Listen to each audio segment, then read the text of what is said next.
আপনাদেরকে বলে রাখি, এখানে চট্টগ্রাম আদালত প্রাঙ্গণের সামনে ওই যে আমাদের মুসলিম ভাইয়ের পাশে রঙ্গম টাওয়ারে আমাদের একজন লয়ারকে জবাই করে হত্যা করছে ইসকনের সন্ত্রাসীরা। জবাই করে আমাদের একজন লয়ার। দেখলাম কিছুক্ষণ আগে চট্টগ্রামে একজন সাইফুল ইসলাম আলিফ নামে একজন আইনজীবীকে হিন্দুত্ববাদী ইসকন গ্রুপের কিছু সদস্যরা তাদেরকে কুপিয়ে এবং জবাই করে হত্যা করে।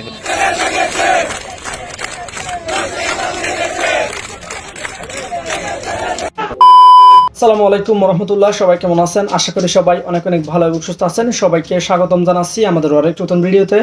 প্রতিদিনের মতো আমি আপনাদের সিরিয়াত ফারুকি আবারও চলে আসলাম নতুন একটা ভিডিও নিয়ে। আজকের ভিডিও টাইটেল এবং থাম্বনেল দেখে ইতিমধ্যেই বুঝতে পেরেছেন আজকে কি বিষয়টা নিয়ে কথা বলবো। আজকে যে বিষয়টা নিয়ে কথা বলবো খুবই গুরুত্বপূর্ণ একটা বিষয়। তো দর্শক, ইতিমধ্যে আপনারা সবাই ভিডিওর শুরুতেই কিছু অংশ দেখেছেন ভিডিওর। একটু পরে আমরা ভিডিওর বাকি অংশগুলো দেখবো। তার আগে আপনাদের ছোট একটি অনুরোধ জানিয়ে রাখতে চাই, যারা আমাদের ফারুকি অনলাইন ইউটিউব চ্যানেলটিতে এখন হতেছেন প্লিজ দরকার আমাদের চ্যানেল সাবস্ক্রাইব করে সাথে থাকবেন। আর বেশি কথা বাড়াচ্ছি না, আমরা ভিডিওর বাকি অংশগুলো একটু দেখে আসবো। বিসমিল্লাহির রহমানির রহিম। আমি জাফর সরকার, সাবেক সেনা সদস্য। প্রিয় দেশবাসী, আপনারা সকলেই কেমন আছেন? বর্তমান দেশের যে পরিস্থিতি যাচ্ছে সেটা আসলে সহ্য করার মতো নয়। আমরা ভেবেছিলাম আওয়ামী লীগ সরকার অধপতনের পর বাংলাদেশে একটি সুন্দর শৃঙ্খল রাষ্ট্র পরিচালিত হবে এবং জনগণ শান্তিতে থাকতে পারবে। আজকে দেখলাম কিছুক্ষণ আগে চট্টগ্রামে একজন সাইফুল ইসলাম আলিফ নামে একজন আইনজীবীকে হিন্দুত্ববাদী ইসকন গ্রুপের কিছু সদস্যরা তাদেরকে কুপিয়ে এবং জবাই করে হত্যা করেছে। এটা আমি তীব্র নিন্দা প্রতিবাদ জানাচ্ছি। একটি 90% মুসলিম দেশে হিন্দুত্ববাদীর এই সন্ত্রাসী কর্মকাণ্ড দেশের মানুষ কি কখনো মেনে নেবে? আমি হিন্দুত্ববাদী যারা হিন্দুত্ব আছেন আমি তাদেরকে ছোট করছি না, কারণ দেশের সামাজিক এবং আপনার জাতীয়তাবাদের ভিত্তিতে সকল নাগরিকের অধিকার সমান বলে আমি বিবেচনা করি। আমার কাছে হিন্দু মুসলিম আওয়ামী লীগ বিএনপি যেই হোক, মানে দেশের ন্যায় বিচারটা যেন মানুষ পায় সেভাবে আমরা কথা বলে থাকি। আজকে হিন্দুত্ববাদী যে ইসকন গ্রুপ, একটা সন্ত্রাসী গ্রুপ নামে বাংলাদেশের প্রতিটা মানুষই এখন জানে। একজন লয়ার আইনজীবীকে সরাসরি প্রকাশ্য জবাই করে হত্যা করেছে চট্টগ্রামে সাইফুল ইসলাম আলিফ নামে একজন ব্যক্তিকে। তো ওই ইসকন গ্রুপের ব্যক্তিদেরকে দ্রুত আইনের আওতায় আনা হোক এবং তাদেরকে সাবধান করে দিচ্ছি, সুখে থাকলে যদি বুতে কিলায় বাংলাদেশে, তাহলে আপনারা এই কর্মকাণ্ড করতে থাকুন। পরে যদি আপনাদের উপর কোনো কেয়ামত শুরু হয়ে যায়, পরে কিন্তু আপনারা সামলাতে পারবেন না। পরে বলবেন না ভারত আমাদেরকে বাঁচাও, ভারতের সেনাবাহিনী বাংলাদেশে পাঠাও, ভারতের রয়ের একজন বাংলাদেশে পাঠাও। এই ধরনের চুদুরবুদুর কিন্তু বাংলাদেশে আর চলবে না। এখন থেকে সময় আছে, এখনও সময় আছে, ভালো হয়ে যান। ভারতের ইঙ্গিত নিয়ে বাংলাদেশে কোনো সন্ত্রাসী কর্মকাণ্ড যদি করা হয়, তাহলে ইসকন গ্রুপের নামের কোনো শিকড় বাংলাদেশে থাকবে না। শুধু অতটুকু আপাতত বলে রাখলাম। ধন্যবাদ সবাইকে। লাইভটা শেয়ার দিবেন।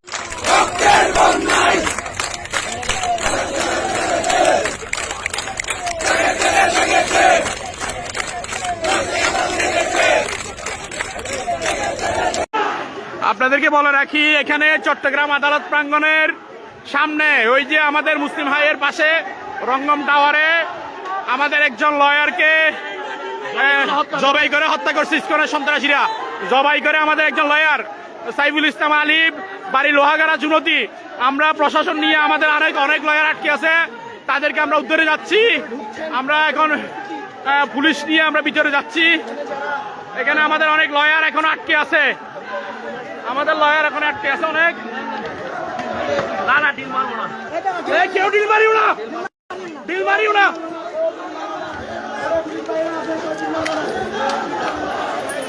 আমাদের প্রশাসন নিয়ে আমরা ভিতরে যাচ্ছি।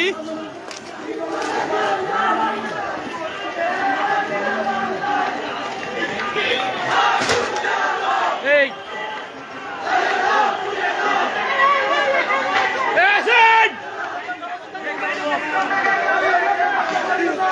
এখানে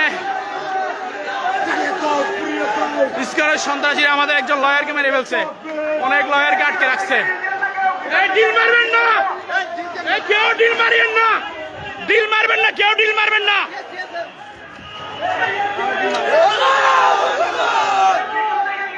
ডিল মারবেন না, ডিল মারবেন না। হ্যাঁ হ্যাঁ, আল্লাহু আকবার।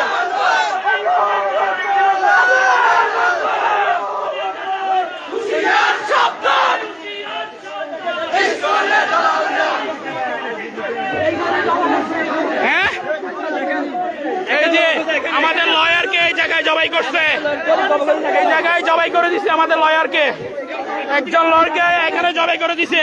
এটা মেয়েদের ভট্টের ভিতরে এখানে জবাই করছে আমাদের লয়ারকে ইসকনের সন্ত্রাসীরা।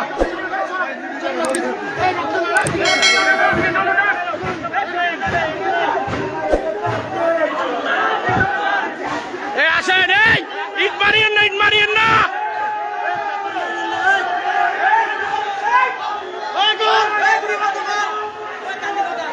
এই ইট মারবেন না, কেউ ইট মারবেন না।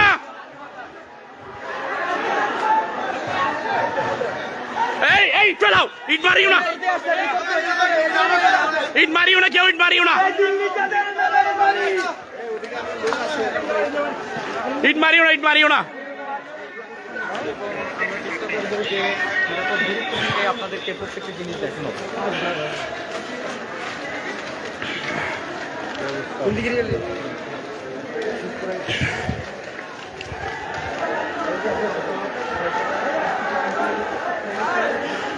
এই এই পুলিশ আসক, এই পুলিশ আসক, তোমরা ইট মারিও না।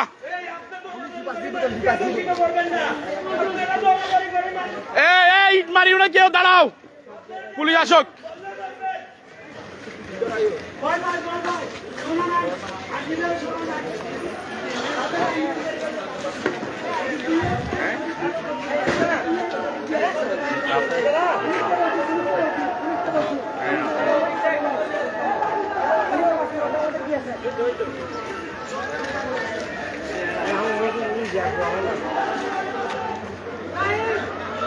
ওরা সশস্ত্র অস্ত্র নিয়ে, ধারালো অস্ত্র এবং দেশীয় অস্ত্র, আগ্নেয়াস্ত্র নিয়ে হামলা চালাইছে। আমাদের একজন আইনজীবীকে কোফায় জবে করে দিছে, এটা মারাই গেছে মনে হচ্ছে, তেতলে ফেলছে না। আমি কি করবো যখন স্যার আমরা এখানে উনি করে গেছে, আমরা তখন চলে আসছি, শুধু বাইরে ধরি নাই অ্যাডভোকেট, শুধু বাইরে ধরি নাই। স্যার আসেন, স্যার আসেন, আপনাদের অ্যাডভোকেট করে গেছে, একজন আসেন, একজন ওকে কোবাইছে না, ওকে কোবাইছে, কোবাইছে না। উনি তো আমার মনে হচ্ছে উনি আছে কিনা আল্লাহ রসুল, আল্লাহ রাখবে। ওনার রক্ত মাখা শরীর নিয়ে আসছি আমরা, রক্ত মাখা শরীর আপনারা উদ্ধার করে আনছেন। আপনারা 6,000 8,000 অ্যাডভোকেটের মধ্যে 7,000 মুসলিম থাকার পরও এদের অ্যাডভোকেট এদের ঢুকতে আপনারা কিছু করেন নাই। লজ্জার বিষয় এগুলো। এই আপনারা এখানে আসেন না, এখানে আসেন না, ভিতরে আসেন না, ভিতরে আসেন, ভিতরে আসেন, এখানে আসেন, আসেন আসেন, আপনারা ভিতরে আসেন না, ভিতরে আসেন না, ভিতরে আসেন, ভিতরে আসেন, এই সবাই আসেন না, আসেন না, ভিতরে আসেন না, আপনারা ভিতরে আসেন, সবাই ভিতরে আসেন, প্রশাসন আছে, এই ভিতরে আসেন, সবাই ভিতরে আসেন, আসেন না ভিতরে, ভিতরে আসেন, আসেন, ভিতরে আসেন। এই গলি এটাতে, গলি এটাতে ঢুকতে হবে, গলি এটাতে, এই গলি এটাতে ঢুকতে হবে, ও গলিতে নাই।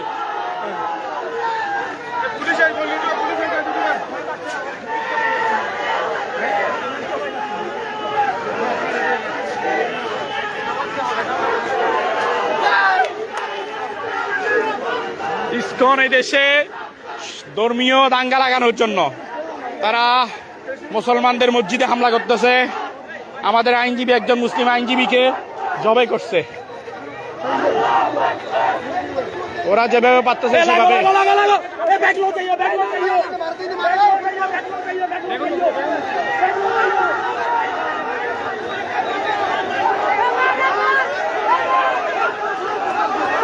জানতে চাই কমেন্ট সেকশনে জানাতে ভুলবেন না। আমাদের চ্যানেলে নতুন থাকলে চ্যানেল সাবস্ক্রাইব করে সাথে থাকবেন। এই বিষয়টা নিয়ে আপনার প্রতিক্রিয়া দ্রুত কমেন্টে জানিয়ে ফেলুন।